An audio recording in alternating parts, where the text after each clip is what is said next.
Hello, hello. Good morning, good afternoon. Thanks so much for joining us today. We're going to give just a minute for folks to get joined up. If you wouldn't mind to put in the chat who you are, where you're from, we'd love to say hello and greetings to you. We're just going to give folks one more minute to get joined up. Watching that counter come up. Okay, it looks like we've leveled off. So good afternoon, good morning. Thanks so much for joining this webinar on advancing excellence with an agency-wide scorecard. This session is one that I am very excited about. And just a flag right at the top here, this session is being recorded, and the materials that we have, including the PowerPoint, will be shared with you later on this week. So don't feel like you have to quickly take pictures of every slide. We're going to get everything out to you, okay? So I see folks saying hello in the chat. That's wonderful. So I want to say hello and greetings. I'm Mary Beth Schneber-Remrev. I'm the Director of Organizational Capacity Building here at NCAP. I'm joined today by two incredible local CAAs, representatives of local CAAs who are going to be talking about their scorecard. And I'd just like them to say hello before we get started here. So Sally, I'll pass to you. Morning, everyone. Nice to see you. And Miles, would you like to say hello? Well, I have to say good afternoon. Oh, good afternoon. Since we're totally different areas of the country. Thank you everyone for coming, and hopefully we can be somewhat informative. Our goal is informative indeed. Okay, well, friends, I'm going to go ahead and dive us in then to the promise of community action. We start everything at the partnership, everything we do with the promise. And so you can read it along with me wherever you are in the country. It reads, community action changes people's lives, embodies the spirit of hope, improves communities, and makes America a better place to live. We care about the entire community, and we are dedicated to helping people help themselves and each other. So as we're thinking about that promise that we have, the promise really requires us to be the best organizations we can be, right? We know at all times, our communities don't just need a community action agency, they need the best community action agency that they can have in their corner. And so being the best really means that we constantly have to be striving, evaluating, how we're doing, and then striving to improve according to our mission. And so therefore, as you're going to hear us kind of talk about excellence, excellence is really a mindset, not a destination, okay? But if you are feeling inspired by that idea that we should always be kind of assessing how are we doing and how can we be better? And you're going, well, what does that even look like though? What could that mean? I would love to introduce you to the Community Action Standards of Excellence. The Standards of Excellence at their core define the best-in-class practices of the very best community action agencies. These are not pie in the sky, ideas for what a community action agency can achieve, but they are real world benchmarks that we know all agencies can strive for. We did not just kind of pull these out of thin air. We took inspiration from the Malcolm Baldrige criteria. If you're unfamiliar, the Malcolm Baldrige criteria really sets the standard of excellence across a number of different fields, including business, nonprofit, education, healthcare. And they have their own standards that they define, and they award excellence awards nationwide across the country. And so our standards are really based on their standards and then adapted for community action. And so the standards of excellence themselves have 7 categories. We're not going to dive into all of these today. We don't have time for that. I want you to still like me at the end of this. But really where we're going to be honing in today is kind of in that category 4, which says that you're constantly measuring, analyzing, and managing your performance. Because to be the best organization you can be, you need to have a way that you're thinking about your performance. And so in that way, performance management, it says, is a process through which you're looking to see what are our goals, right? You're setting your goals based on your mission, your purpose. And then you need a way to make sure that you're achieving those goals that you've set out for yourself, right? That you have a way that you're looking at your outputs, your outcomes, and you're gathering that and then using that data to make good decisions about how to improve further, right? You can't improve what you don't measure. And so performance management really helps you to hone in on, where can we improve? And it's really a cycle of activities. It's not just one thing. It's not like just measuring your performance. That is not performance management. It's not just, looking at how we've done, right? Because you need to have good data to inform that. It's really a continuous cycle of activities where you're evaluating what's important, how are we doing in relation to that, and where can we improve? And then following up to make sure that those actions you take to improve actually do the thing you intend them to do. So when we're talking then about performance management broadly, an organization-wide scorecard is one tool that you can use to assist in your performance management process. And what it does is it really helps your organization to track key goals, key metrics that help you to know, are we moving in the right direction? A scorecard is not gathering all of your agency's data into one report, because that would be like 10,000 pages long and it would drive us all crazy. But it really asks you to kind of hone in on what are the key things that let us know if we're doing what we need to do. And it looks broadly across your entire organization. Because friends, we know sometimes we can be really strong in finance, and maybe we have some room to go with our boards, or maybe we're doing really well with our staff, but some of our programs might need some improvements. And so a scorecard pulls together all of these different facets of organizational performance and puts those metrics in one place that we can look at to get that holistic view of how we're doing, to then hopefully enable us to make some good data-driven decisions about how to improve. So if you're like more of a visual person, you're like, that sounds good, but what does that look like? Here's a sample excerpt of what a scorecard can look like. In this excerpt, you can see that there's a focus area, there's a key metric then that this organization is tracking in each of these focus areas. So they're tracking what percentage of our families achieve the goals that they set out. And then the organization takes the very important step of setting a target for themselves, right? What does it mean to be the best? And they put that out, and then they track their performance over time. And the scorecard will aggregate this information at a point in time, and then they will score themselves for how they're doing in relation to their target. Lots of different ways organizations do this scoring. In this sample, you have a kind of a red, yellow, green type of score. Some organizations actually give themselves like a point score. You're going to see some examples of that a little bit later. But the idea is that then this organization, its leadership, can look at this scorecard and go, okay, we're doing pretty good, but gosh, that percent of diversified funding sources, we're not where we need to be. And so we need to focus our time and efforts there, right? Quick way to kind of understand where are we so we can make decisions about how to improve. So just kind of a few basics about the scorecard then to kind of set the stage here. First and foremost, as I said, it is organization-wide. It is not just your Head Start program or just your finances. You're really trying to get the holistic picture of your organization, which means, by the way, then the measures that you're using should also be holistic. So if I go back to this previous slide, this first metric on the scorecard is not percentage of families who are achieving Head Start outcomes, or the number of folks who are hitting their WIOA goals, or whatever that is. It's what percentage of families are achieving our goals, so we have a consistent way of understanding our performance. So you're trying to make sure that your measures are really reflecting overall organizational performance. The other thing is that in a scorecard, you're not just looking at programs or just operations. You're trying to look at these things side by side.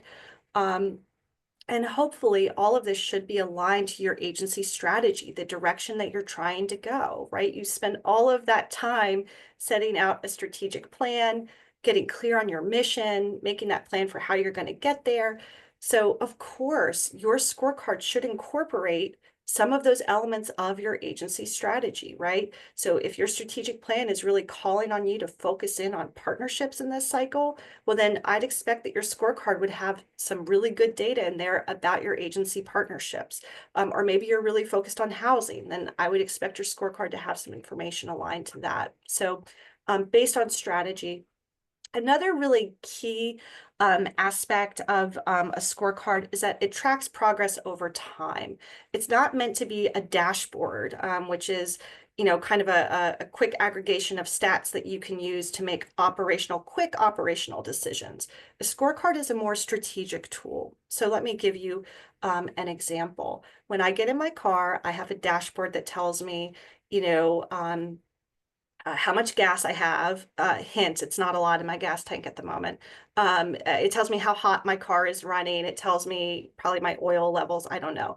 And that is really good because it allows me to make an operational decision about how far can I drive? Do I need to pull over because my car is overheating, right? Very important data.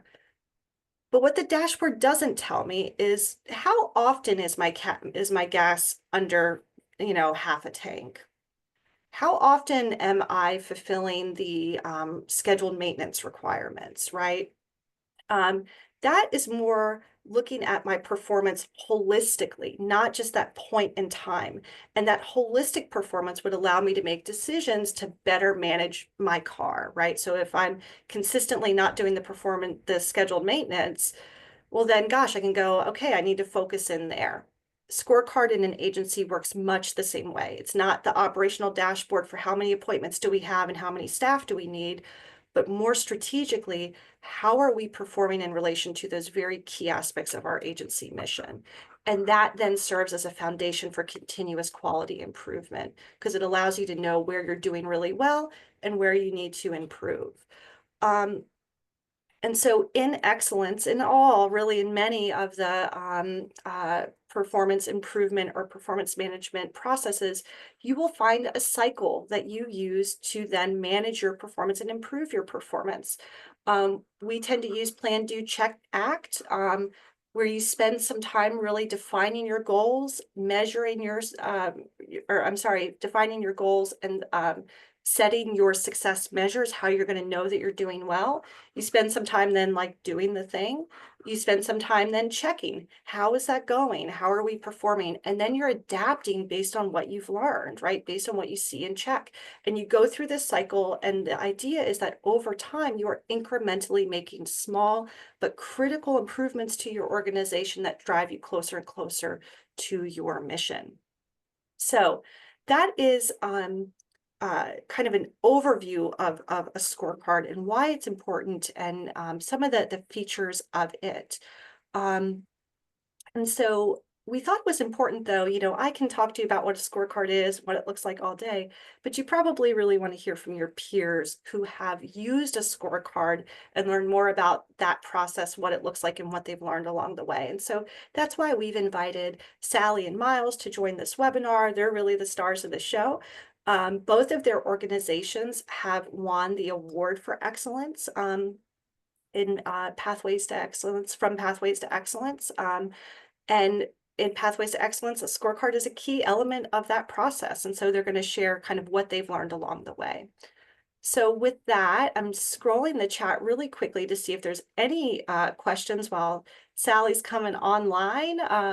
Looks like I just see one question about, will the slide deck be available afterwards? It absolutely will. We will send that out to everyone along with the recording after the fact. So Sally, I'm going to pass to you to talk to us about how Capslo has used its scorecard. Okay. Thank you. Again, it's nice to be with you all. It's morning here. It's a bright, sunny morning, but we're expecting a big storm tomorrow. So fingers crossed for flooding and mudslides and everything else that can go wrong with our state. Okay, next, please. Thank you. So Mary Beth really set a good stage for all this. I'm not going to go into what a performance scorecard is or any of that. She asked us to tell you about our agencies a little bit. We're one of the larger private agencies in California. There's 60 of us in California. We serve 11 counties, mostly with Head Start and migrant and seasonal Head Start. We're in 10 counties with those. Our administrative hub is here in San Luis Obispo County, which is equidistant between Los Angeles and San Francisco, if any of you have never heard of us. We serve, these are very new stats in our all characteristics report, nearly 30,000 undue people and nearly 15,000 households. This is down from the pre-pandemic levels where we were serving about 35,000, but it's certainly up from the pandemic. We have 2 large client-focused areas with division managers and 7 divisions and 25 programs. Of course, this fluctuates from year to year depending on funding and trends and all that kind of stuff. We have 6 internal administrative departments and 3 employee engagement committees. I head up our planning department, and that's why we are invested in the performance scorecard. Our staff is just a little over half of what it used to be. We used to be at 1,000. Our budget does keep going up each year, so that's good, a good trend. We started our excellence journey way back when. It took us 4 years to get there, and it was worth it because we had to dot every I and meet every standard. Next, please. All right, so why a scorecard? Mary Beth addressed this. You needed to win the Excellence Award. So our first scorecard was really a pilot, and we had to pull it together before the site visit so that we would have one. And it mostly focused on the standards of excellence, but it acted as a good springboard for what we were to do later after we won the award. And we got right to it right after we won the award. So we needed to deploy a systematic agency-wide mechanism. So those are, catchwords in Pathways to Excellence. Nothing could be ad hoc about it. And we wanted to establish a culture of excellence. We're still working on that. That involves measurement, accountability, and continuous improvement. So I kind of look at a scorecard like a report card for the agency. And people are already collecting a lot of data, whether it's for the FNPIs or what. And so you have some data to use as a baseline. And a performance scorecard puts your most important measurements in one place. Not all of them, but your important ones. Next, please. Okay, so to get started, first you need to assess your agency culture. Are we ready for this? Is leadership engaged? Are they willing to take this on? You may need to deepen their understanding and knowledge about performance management, through webinars or workshops or training. You could include your board in that. So because you absolutely need leadership buy-in. It's not going to fly if you don't have that. Next, you want to convene a committee.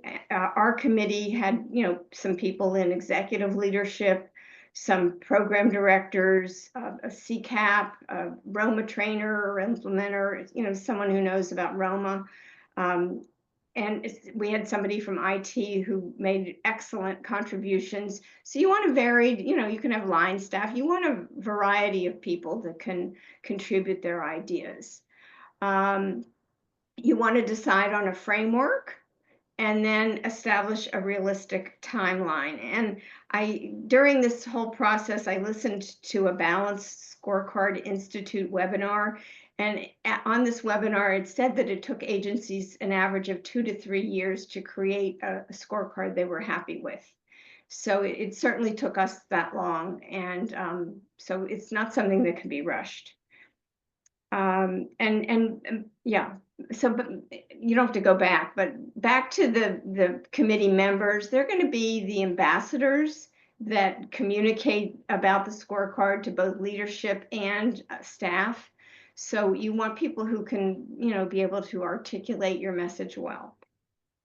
Okay, so which framework is best? We spent a bit of time, a couple months, looking at each of these frameworks. I would bring them to each meeting, and we would, talk about the advantages and disadvantages of each. In a previous presentation I've given, I gave examples of this, but we don't have time right now. There is no universally accepted framework because it's an individual agency approach that reflects what you do, what your priorities are. And so there's lots of stuff out on the internet you can research. And we also borrowed other community action agency scorecards and looked at those. We ended up on a balanced scorecard. Next, please. And a balanced scorecard, this was developed by Norton and Kaplan. We felt it was the best fit because it is a mission-driven framework, and our mission drives everything we do. So we start in the middle, and so we have metrics around each of these bullets under there. I'm not going to go over each one. You'll hear me talk about them as I go through and give some examples later. But so we have mission, vision, we have customer partner perspective. We have internal operations. Those are our central admin departments. And then most scorecards, probably all, will have a financial perspective and a learning and growth perspective. That they may be called different things. They may be called HR, whatever, but you'll see them on most scorecards. What else? And again, to reiterate what Mary Beth said, these are agency-wide metrics. We don't really have any program metrics on our scorecard, and we did not decide to use the FNPIs. A lot of agencies put those in their scorecards. We'll have to do that, and so we didn't want to have to duplicate that and make this 13 pages long. Our first scorecard was 13 pages, and we were told cut. So we did. Next, please.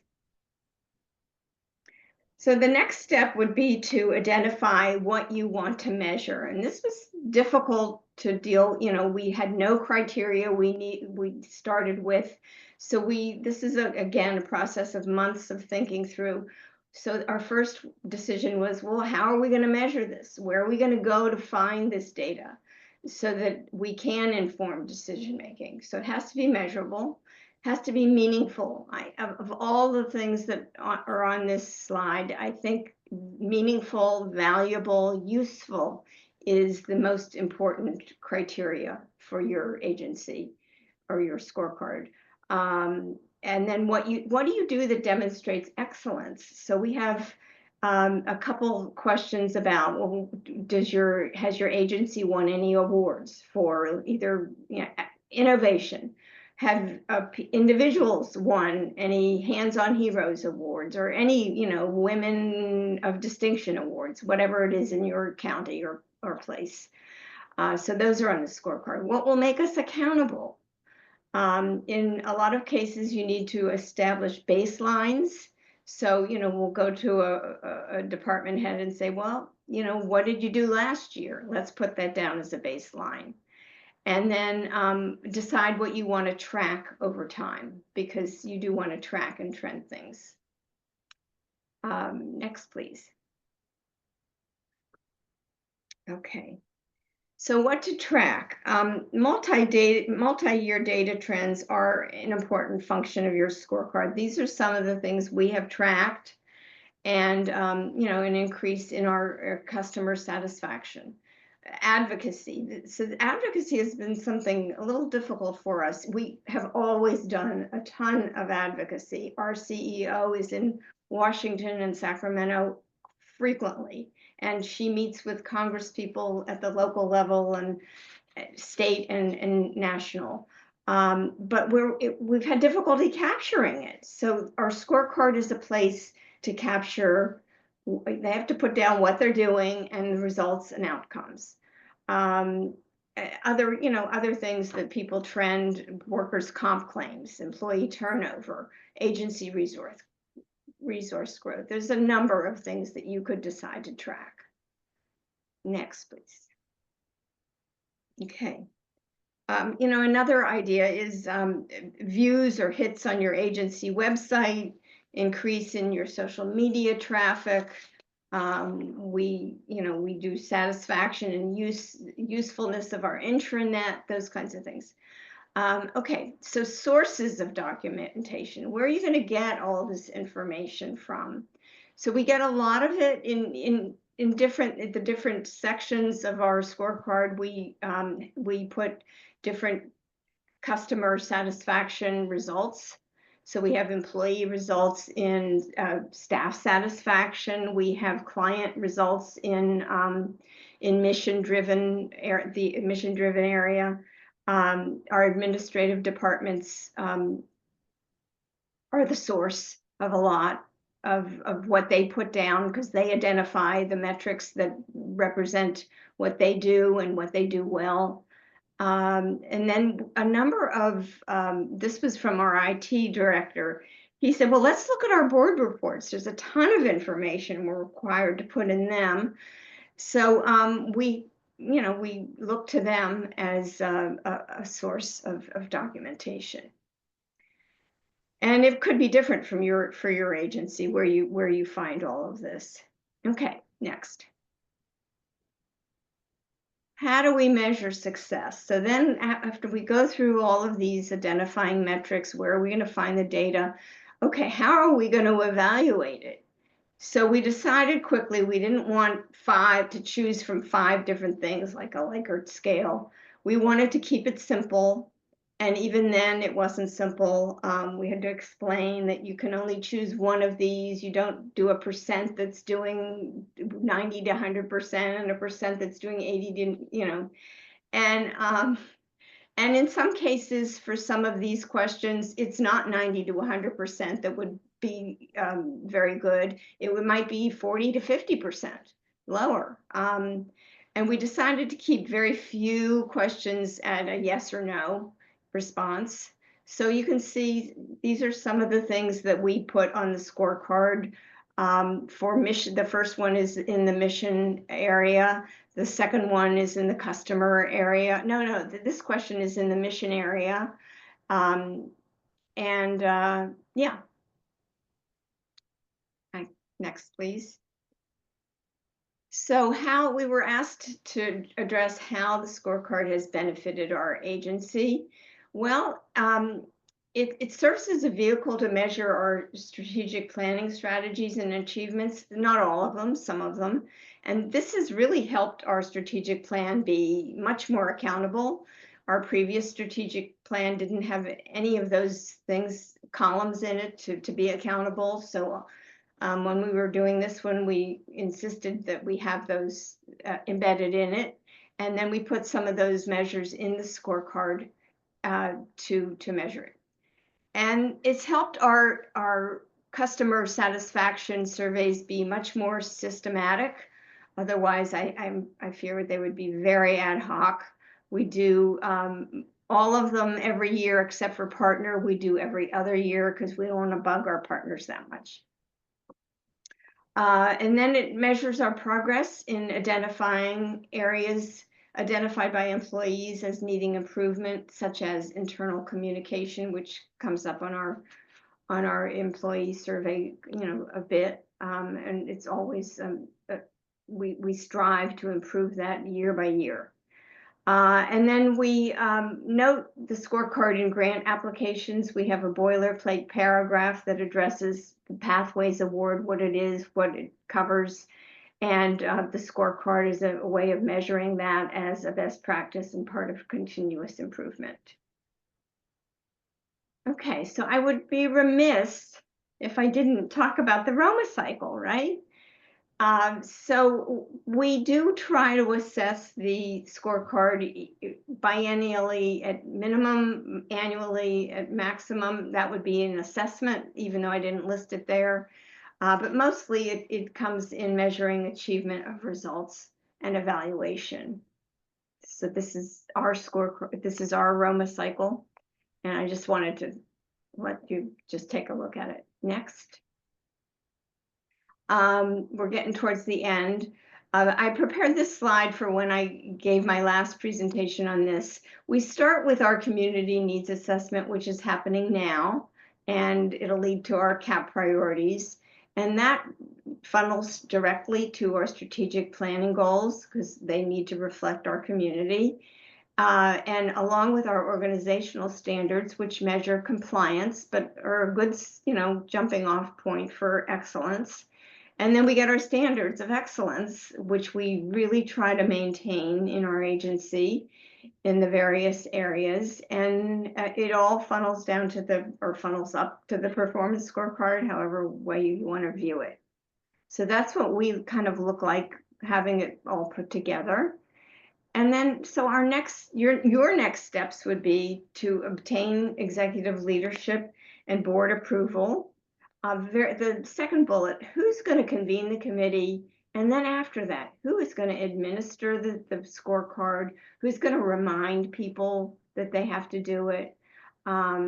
Who's going to look at the results, report the results, and revisit for changes? It takes a lot of time.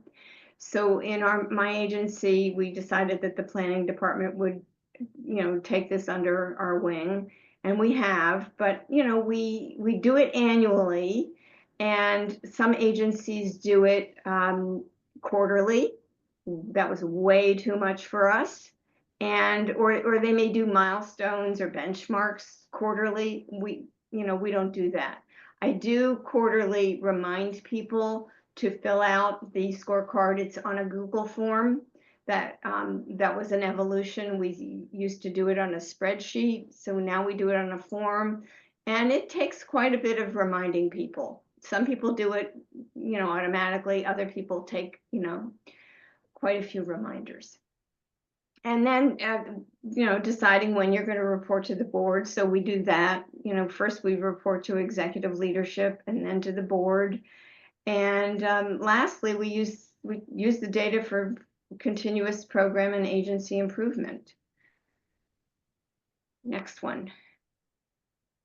So we were asked to address our challenges. I think maintaining support and commitment, always is out there.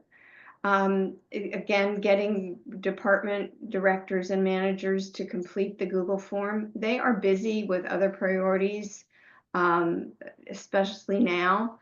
And, it's the last thing on their list to do something like this sometimes. And then reviewing the scorecard frequently to make sure that your metrics are still relevant, still valuable, and meaningful for your agency. And so that's about it. I just want to say that the pathway to excellence is a journey, not a destination. It's progress, not perfection. We are not perfect. We still have quite a ways to go, but we do strive to undertake best practices and learn from others and continually improve. And it also takes a lot of good variety of voices, good energy and ideas, and a lot of commitment. That's great. Thank you so much, Sally. That was so insightful. Your journey, how you use it, how you've built it. There is a question in our Q&A. They want to know, do you have any suggestions about what works to get staff to report quarterly when they are busy?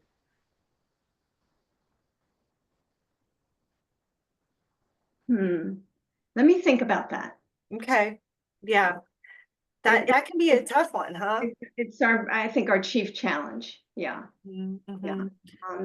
Yeah. I will say, I'm doing this right now, so I'm going to be emailing someone and saying, well, if you want your results to be on the scorecard, this is your last chance, because I'm going to be preparing it to present to leadership.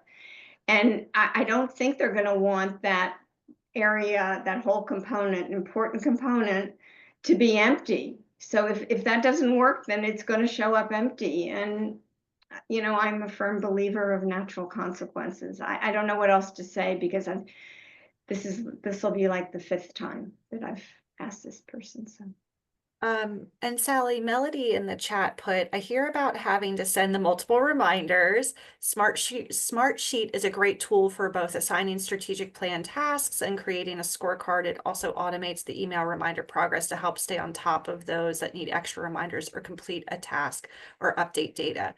I think that's a great suggestion. Smartsheet is one tool. There are lots of tools you can use.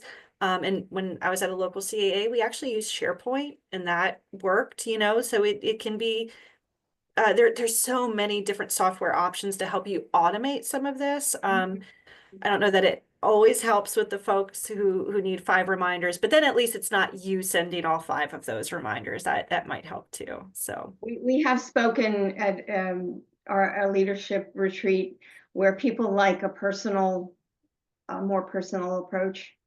So yeah, but this is something I'm going to bring back. Good idea. Thank you. that's a great point too about that personal connection. It's a little harder to ignore a person than it is the automated you know prompt. There's another question up here. You remind them quarterly, correct, but you said that you do the scorecard annually. And compiling the data, then are you saying that the quarterly reminder is only because certain things come in once a year? So yeah, how does that work for you all?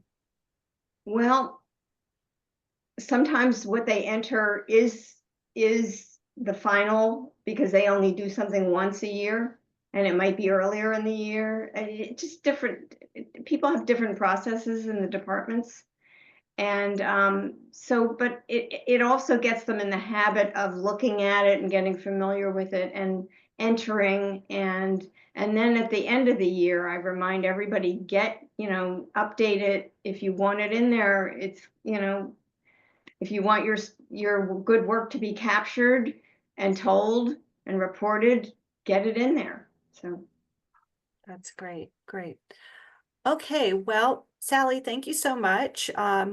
We wanted to bring kind of 2 perspectives, 2 different organizations to this webinar to share about their scorecard journey. So you heard from Capslo, and now I'd like to turn it over to Miles with KCEOC to talk a little bit about their approach. Well, I could, excuse me, say ditto with a caveat. Much more involved than our process was to an extent. It's kind of the same, but I wanted to speak to something real quick before I go any further. They were talking about reminders and things. I don't know who uses Gmail or Google Docs or anything like that, but there's a calendar request form or process in Google that you can send out reminders to people, because I do some things with compliance, and obviously certain reports and things have to be submitted on time. So we use that quite a bit. And I understand it's not the personal, but kind of give you an overview of our agency. We're actually kind of, especially compared to Sally's, we're very small. We're located in Southeast Kentucky. We're very rural. We were actually, which is kind of a neat thing, one of the original 23 community action agencies created by the EOA. So they're around. We just celebrated our 60th in December. You can see we were primarily a 1-county cap. We do have child development in 6 counties and weatherization in 12. 277 employees, of which our budget this current year's budget's around 28 million. We served, I don't have the number on here, but last year we served about 12,000. I think our high has been about a little over 12,000 residents. So as you can see, we started Pathways soon after the initial round of, or the initial implementation of the program in 2006 and 7. And I'll do a selling point for the partnership and the process, if that's okay, Mary Beth. I'm sure you won't mind. One of the neat things about this is, and I know there's different levels now than when we did it. You all have the different levels, but when we did it was just one, when we started Pathways. And probably the best thing about all of this was the feedback. Because you can look at this and you can go through, and it's like when you write your own stuff and you try to edit it and you always miss something. Having somebody else look at what you do and how you do it is just invaluable. And I've served as a reviewer for a little while, and that's what I would tell people, that the feedback report that you get, and I don't think it's in the first level now. I think it's in the second, maybe. You all can correct me if I'm wrong, but the feedback is so important, and it helps guide you what you need to do and where you need to go. As you can see, we got the award in 2015. We developed the scorecard originally, and this is my point to take home. I had a slide and Mary Beth took it out, maybe because of the way I worded it, I don't know, about beg, borrowing, stealing.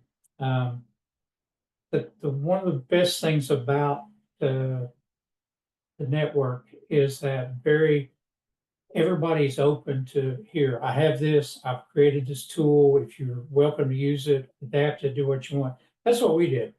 And I apologize, I can't remember the name of the agency in Kansas. They did a presentation at one of the national meetings back in the probably 2005, 2006, somewhere around in there.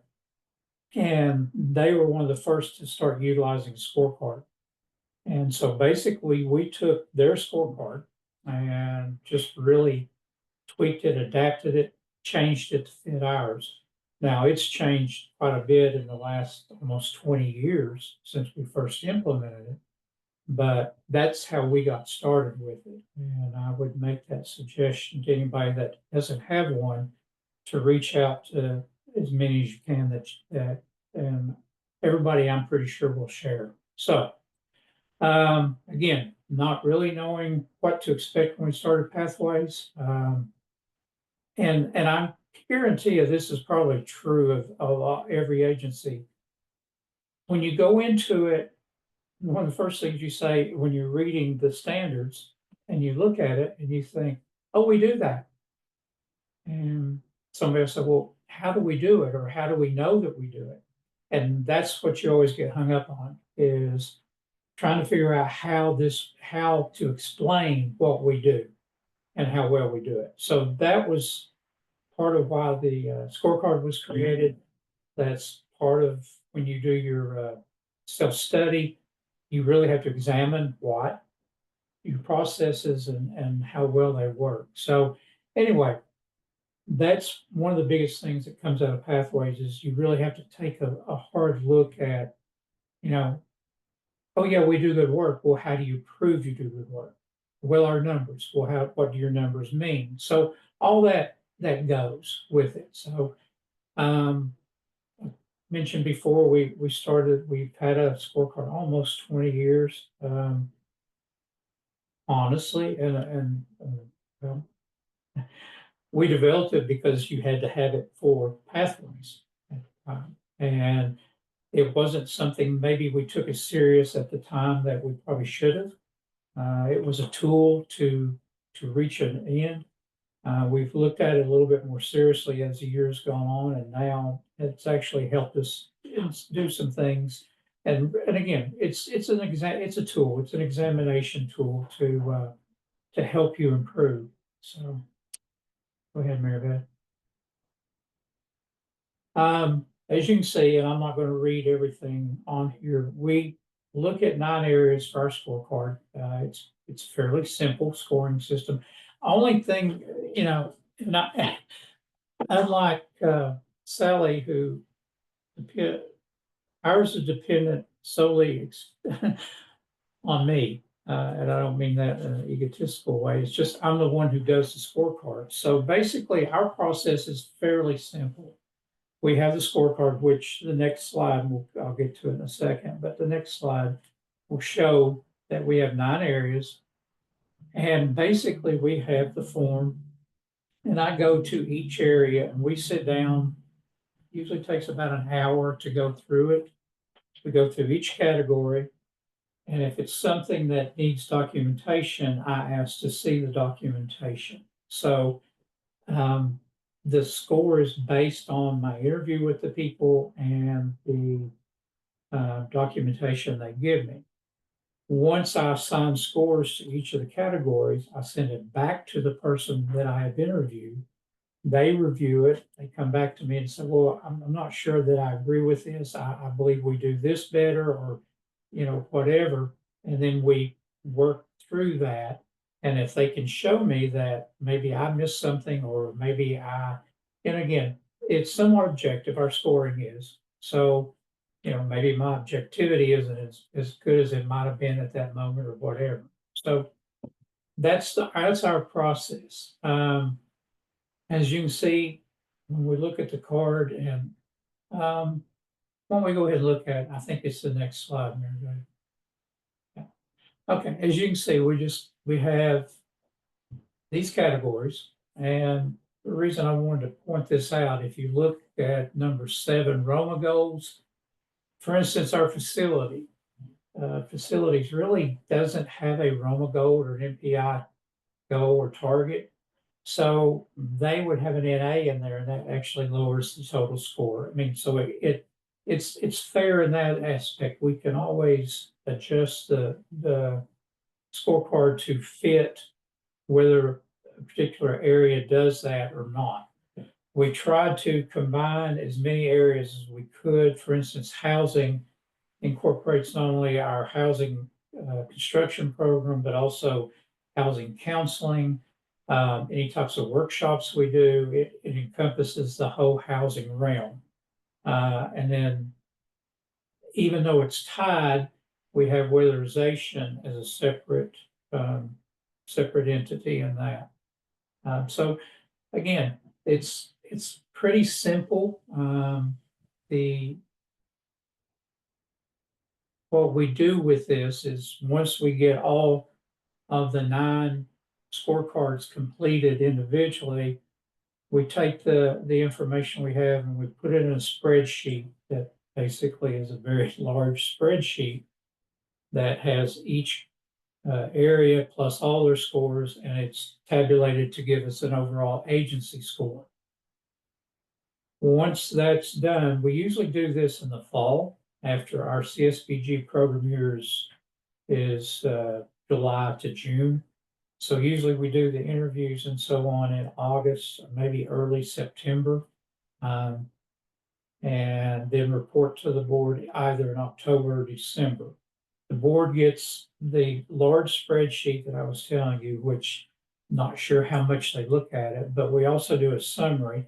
The summary is based on year-to-year results. So we look at what we've done in the past, and we say, we've improved here, we may have dropped, and sometimes we can explain some of the things we always can explain it, but especially if we drop a little bit in an area. Sometimes COVID obviously affected some of our numbers and how we delivered our services. We tried to keep it as easy and smooth as we could, but obviously there were some disruptions in some of our services. As you can see on our card, we not only look at our external, like our services, our programming, but we also look at the internal things like our facilities, human resources, and finance, which are tied obviously to the external, to the services, but the more internal processes. So we try to get a mix of both to give an overall picture of the agency. Okay, just go ahead, Mary Beth. I'm sorry. Miles, there is a question in Yeah. the Q&A. Are your 10 categories aligned directly with your strategic plan goals? Somewhat. We just went through strategic planning a little over a year ago. They maybe not all of them directly, but I do know that let's see, just like there's some personnel, not each one of the 10 individual questions are necessarily addressed directly in our strategic plan. Overall, all of this is addressed, yes.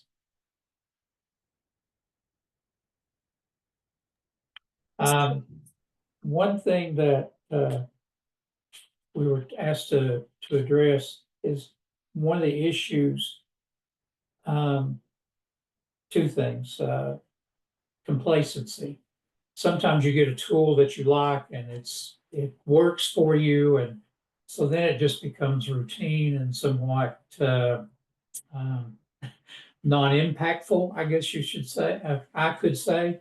And so that's one thing we've tried that we've become aware of, that sometimes if you just keep using the same tool and you keep asking the same questions, and especially we don't have a lot of staff turnover at the management level.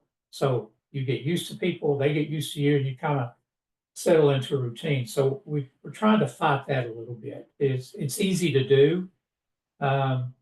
But obviously, if you're trying to use it as much for continuous improvement, you don't want to do that. Some of the areas that we found that it's helped us with, can you go back one more slide, Mary Beth? I'm Yeah, sorry. sure can. You look at the human resources, there's the 4.3 is participant retention. And, one of the things with, at least with our agency, and I think it's across the board with community action, we like to hire people that have gone through our programs. We actually have used to put an emphasis on that. And that kind of faded for a little while. So when we started looking at doing this last year, the year before, 4.3, I started to take it out, honestly, because we probably weren't doing what we should have done. But we started talking and started talking to HR and some other people. Part of the problem was they were not tracking it like it would really give us an idea of what we were doing at that point. So that's one thing that came out of this in the last couple of years, is that they've set up a tracking system specifically for that. Because like I said, I could tell you we had 10% of our workforce had gone through one of our programs, some of our programs. I couldn't do that with this. So that's why I considered dropping it. But then we made a conscious effort to go back and really start tracking. And it's mostly in Head Start, although we've had some people in weatherization and other programs who have been hired. But we have hired a lot of people out of our Head Start, like parents and volunteers, and have become teacher aides. And we actually have one of our Head Start leaders in our Head Start program was a Head Start volunteer. Her child was a Head Start. So those are wonderful things, great success stories, tells how we do our job and how well we do our job. So that was one of the things, that when you look at this, you really got to look at, are you really doing this? And if not, why aren't you doing it? And so on and so forth. So yeah. That's Anyway. No, that's great, Miles. And I think part of what you're talking about here is exactly what a scorecard is meant to do. It's meant to help you shake out what is important to us, right? What should we be measuring? What should we be focusing on? And how do we know that we're achieving our mission, right? I want to go back to something Sally said earlier. She said that a lot of organizations, it takes, was it 2 to 3 years before they have a scorecard that they're happy with? And so I think Miles and Sally would both tell you the scorecards that you see on the screens today are not the scorecards that they started with, right? The measures have evolved with time. The processes have evolved with time. And if you're thinking about this, one of the best things you can do is just get started, right? The process of figuring out what matters to us, that conversation is going to be valuable to your organization, period. So Miles and Sally, as we're wrapping up here, I'll invite you to both come back on and just ask you both, do you have one tip for folks on the call today? One thing that you would want to leave them with before we wrap up? I'll say get leadership buy-in at the beginning.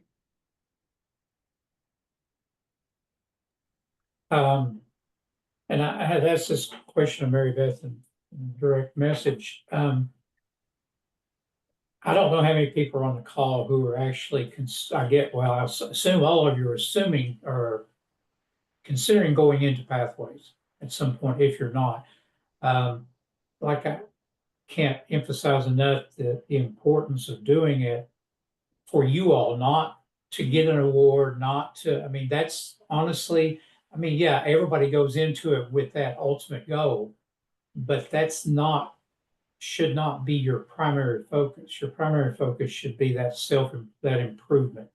And the Pathways program, especially with the level where you get the feedback report, is invaluable. I can't emphasize that enough.